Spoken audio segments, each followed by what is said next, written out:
ಒಂದು ತಿಳ್ಕೊಂಡಿದ್ವಿ. ಹಾಗಾದ್ರೆ ನಿಮಗೆ ಗೊತ್ತಿರುವಂತಹ ಬೇರೆ ಬೇರೆ ಧರ್ಮಗಳು ಯಾವ್ಯಾವು? ಹಿಂದೂ, ಮುಸ್ಲಿಂ, ಬೌದ್ಧ, ಕ್ರಿಶ್ಚಿಯನ್, ಯಹೂದಿಗಳು ಮತ್ತು ಅನೇಕ ಧರ್ಮಗಳು ನಮ್ಮ ಭಾರತ ದೇಶದಲ್ಲಿ ಕಾಣಬಹುದು. ಸರಿಯಾದ ಇವುಗಳನ್ನು ಹೊರತುಪಡಿಸಿ ಮತ್ತೆ ಬೇರೆ ಧರ್ಮಗಳು? ಪಾರ್ಸಿ ಸರಿಯಾದಂತಹ ಉತ್ತರ, ಸಿಖ್ ಸರಿಯಾದಂತಹ ಉತ್ತರ.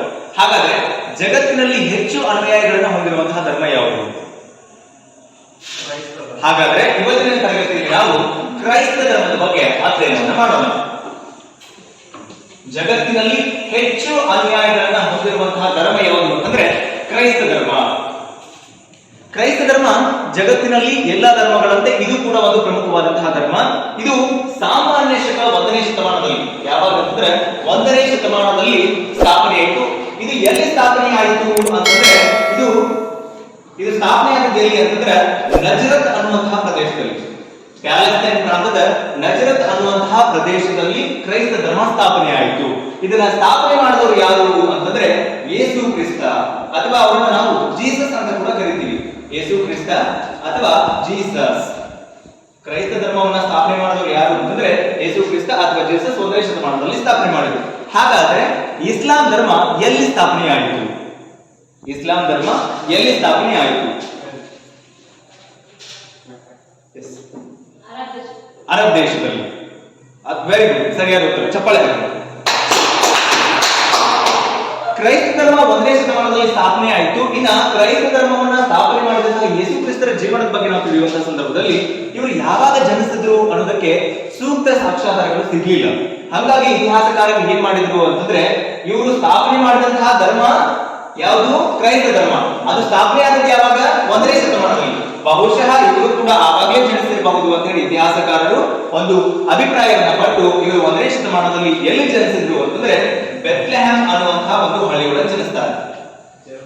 ಬೆತ್ಲೆಹೆಮ್, ಜೆರುಸಲೇಂ ಪ್ರಾಂತ್ಯದ ಬೆತ್ಲೆಹೆಮ್ ಅನ್ನುವಂತಹ ಒಂದು ಹಳ್ಳಿಯೊಳಗೆ ಇವರು ಜನಿಸಿದ್ರು.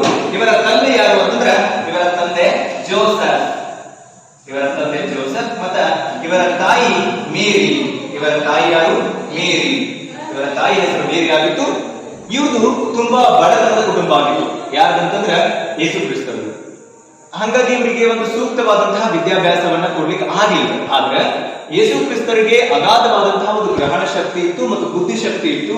ಹಾಗಾಗಿ ಏನಾಯ್ತು ಅಂತಂದ್ರೆ ಅವರು ತಮ್ಮ 30ನೇ ವಯಸ್ಸಿನೊಳಗೆ ಏನ್ ಮಾಡ್ತಾರೆ ಅಂದ್ರೆ ಜಾನ್ ಬ್ಯಾಪ್ಟಿಸ್ಟ್ ಅನ್ನುವಂತಹ ಒಬ್ಬ ಗುರುಗಳ ಬಳಿಗೆ ದೀಕ್ಷೆಯನ್ನ ಪಡ್ಕೊಳ್ಳಿಕ್ಕೆ ಹೋಗ್ತಾರೆ. 30ನೇ ವಯಸ್ಸಿನೊಳಗ ಯಾರ ಹತ್ರ ಹೋಗ್ತಾರೆ ಅಂತಂದ್ರೆ ಜಾನ್ ಬ್ಯಾಪ್ಟಿಸ್ಟ್ ಅನ್ನುವಂತಹ ವ್ಯಕ್ತಿಯ ಬಳಿ ದೀಕ್ಷೆಯನ್ನ ಪಡ್ಕೊಳ್ಳಿಕ್ಕೆ ಹೋಗ್ತಾರೆ. ಹಂಗಾದ್ರೆ ದೀಕ್ಷೆ ಅಂದ್ರೆ ಏನು?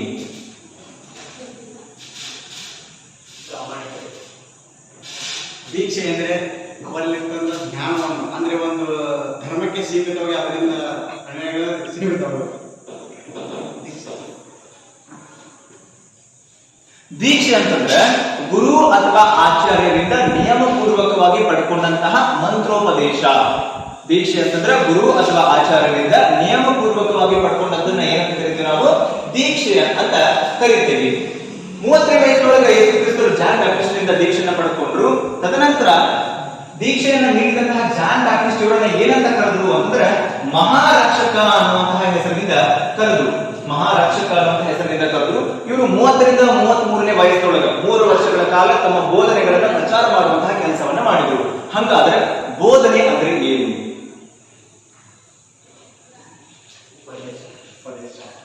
ಬೋಧನೆ ಅಂದ್ರೆ ಏನು? ಬೋಧನೆಯ ಪದದ ಅರ್ಥ ಅಲ್ಲ, ಬೋಧನೆ ಎಂದರೆ ಏನು? ಪೂರ್ತಿ ವಾಕ್ಯದೊಳಗೆ ಹೇಳು. ಒಂದು ವಿಷಯದ ಬಗ್ಗೆ ಗಹನವಾದ ಅಧ್ಯಯನ ಮಾಡತಕ್ಕಂಥ ಗುರು ಆ ಶಿಷ್ಯನಿಗೆ ಮಾಡುವ ಒಂದು ಕೌಶಲ್ಯಕ್ಕೆ ಬೋಧನೆ. ಸರಿಯಾದಂತಹ ಉತ್ತರ, ಚಪ್ಪಾಳೆ. ಉಪದೇಶ ಅಂದ್ರೆ ಉಪದೇಶಿಸುವಂತಹ ಒಂದು ಪ್ರಕ್ರಿಯೆಯನ್ನ ನಾವು ಬೋಧನೆ ಅಂತ ಕರಿತೇವೆ. ಇನ್ನ 12 ಜನ ಶಿಷ್ಯರನ್ನ ಈ ಯೇಸು ಕ್ರಿಸ್ತರು ಹೊಂದಿದ್ರು. 12 ಜನ ಶಿಷ್ಯರನ್ನ ಇವರು ಹೊಂದಿದ್ರು. ಅವರನ್ನ ನಾವು ಏನಂತ ಕರಿತೀವಿ ಅಂತಂದ್ರೆ ಅಪೊಸ್ತಲರು ಅಂತ ಕರಿತೀವಿ. ಅವ್ರನ್ನ ಏನಂತ ಕರಿತೀವಿ? ಅಪೊಸ್ತಲರು ಅಂತ ಕರಿತೀವಿ. ಇವ್ರ ಕೆಲಸ ಏನಾಗಿತ್ತು ಅಂತಂದ್ರೆ ಈ 12 ಜನ ಅಪೊಸ್ತಲರು ಕ್ರೈಸ್ತ ಧರ್ಮದ ಅವೇನು ತತ್ವಗಳಿದ್ದಾವ ಆ ತತ್ವಗಳನ್ನ ಜಗತ್ತಿನಾದ್ಯಂತ ಪ್ರಚಾರ ಪಡಿಸುವುದು ಅವರ ಕೆಲಸ ಆಗಿತ್ತು. ಅದರಲ್ಲಿ ಪ್ರಮುಖವಾದಂತಹ ಒಬ್ಬ ಸಂತ ಯಾರು ಅಥವಾ ಅಪೊಸ್ತಲ ಯಾರು ಅಂತಂದ್ರೆ ಪೀಟರ್ ಅನ್ನುವಂತಹ ಒಬ್ಬ ವ್ಯಕ್ತಿ. ಈತ ರೋಮ್ ಸಾಮ್ರಾಜ್ಯದ ತುಂಬೆಲ್ಲ ಚರ್ಚ್ಗಳನ್ನ ಸ್ಥಾಪನೆ ಮಾಡಿದ, ಧರ್ಮವನ್ನ ಪ್ರಚಾರ ಮಾಡುವಂತಹ ಕೆಲಸ ಮಾಡಿದ. ಬಹಳ ಪ್ರಮುಖವಾಗಿ ಇಲ್ಲಿ ಗಮನಿಸಬೇಕು, ಈ ಕ್ರೈಸ್ತ ಧರ್ಮದ ಪ್ರಮುಖವಾದಂತಹ ಇವೇನು 12 ಜನ ಅಪೋಸಲ್ಸರಿದ್ರು ಅವರು ಇಡೀ ರೋಮ ಸಾಮ್ರಾಜ್ಯವನ್ನು ಸುತ್ತುವರೆದು ಚರ್ಚ್ಗಳನ್ನ ಸ್ಥಾಪನೆ ಮಾಡಿದ್ರು, ಕ್ರೈಸ್ತ ಧರ್ಮದ ತತ್ವಗಳನ್ನ ಪ್ರಸಾರ ಮಾಡಿದ್ರು. ಹಂಗಾದ್ರೆ ಕ್ರೈಸ್ತ ಧರ್ಮದ ಪವಿತ್ರ ಗ್ರಂಥ ಯಾವುದು? ಬೈಬಲ್. ಸರಿಯಾದಂತಹ ಉತ್ತರ. ಕ್ರೈಸ್ತ ಧರ್ಮದ ಪವಿತ್ರ ಗ್ರಂಥ ಬೈಬಲ್. ಅತ್ಯಂತ ಸಮಂಜಸವಾದಂತಹ ಉತ್ತರವನ್ನ ಕೊಡ್ರಿ. ಇನ್ನ ಬಹಳ ಪ್ರಮುಖವಾಗಿ ಈ 12 ಜನ ಶಿಷ್ಯರು ಆ ಒಂದು ಧರ್ಮವನ್ನು ಪ್ರಸಾರ ಮಾಡುವಂತಹ ಕಾರ್ಯವನ್ನು ನೋಡಿ 313ನೇ ಇಸ್ವಿ ಒಳಗ ಕಾನ್ಸ್ಟಂಟೈನ್ ಅನ್ನುವಂತಹ ಒಬ್ಬ ರಾಜ್ಯಪಾಲ ಅಥವಾ ಅರಸ ಕಾನ್ಸ್ಟಂಟೈನ್ ಏನ್ ಮಾಡಿದ ಅಂತಂದ್ರೆ ಕ್ರೈಸ್ತ ಧರ್ಮವನ್ನ ರೋಮ್ ಸಾಮ್ರಾಜ್ಯದ ರಾಜಧರ್ಮವನ್ನಾಗಿ ಸ್ವೀಕಾರ ಮಾಡ್ತಾರೆ. ತದನಂತರ ಏನಾಯಿತು ಅಂತಂದ್ರೆ ಕ್ರೈಸ್ತ ಧರ್ಮ ರಾಜ್ಯ ಧರ್ಮವಾಗಿ ಮಾರ್ಪಾಟಾಯಿತು, ಅದಕ್ಕೆ ಸಿಗಬೇಕಾದಂತಹ ಮಾನ್ಯತೆಗಳೆಲ್ಲ ಸಿಕ್ತು. ತದನಂತರ ಕ್ರೈಸ್ತ ಧರ್ಮ ಒಂದು ಪ್ರಮುಖವಾದಂತಹ ಧರ್ಮವಾಗಿ ಜಗತ್ತಿನಲ್ಲಿ ಹೆಚ್ಚು ಅನುಯಾಯಿಗಳನ್ನ ಹೊಂದಿದಂತಹ ಧರ್ಮವಾಗಿ ಮಾರ್ಪಾಡಲಿಕ್ಕೆ ಅವಕಾಶ ಆಯಿತು. ಹಾಗಾದ್ರೆ ಇಸ್ಲಾಂ ಧರ್ಮದ ಪವಿತ್ರವಾದಂತಹ ಗ್ರಂಥ ಯಾವುದು? ಕುರಾನ್. ಅತ್ಯಂತ ಸಮಂಜಸವಾದಂತಹ ಉತ್ತರ. ಸೊ ಹೀಗೆ ಕ್ರೈಸ್ತ ಧರ್ಮ ಅನ್ನೋದು ಜಗತ್ತಿನಾದ್ಯಂತ ಹೆಚ್ಚು ಹಿಂಬಾಲಕರನ್ನ ಹೊಂದಿ ಇವತ್ತು ಒಂದು ಪ್ರಮುಖವಾದಂತಹ ಧರ್ಮ ಆಗಿ ಬೆಳೀಲಿಕ್ಕೆ ಸಾಧ್ಯ ಆಯಿತು. ಸೊ ಹಾಗಾದ್ರೆ ಪ್ರಿಯ ವಿದ್ಯಾರ್ಥಿಗಳೇ, ಇವತ್ತಿನ ತರಗತಿಯಲ್ಲಿ ನಾವು ಕ್ರೈಸ್ತ ಧರ್ಮದ ಬಗ್ಗೆ ಅಧ್ಯಯನವನ್ನ ಮಾಡಿದ್ವಿ.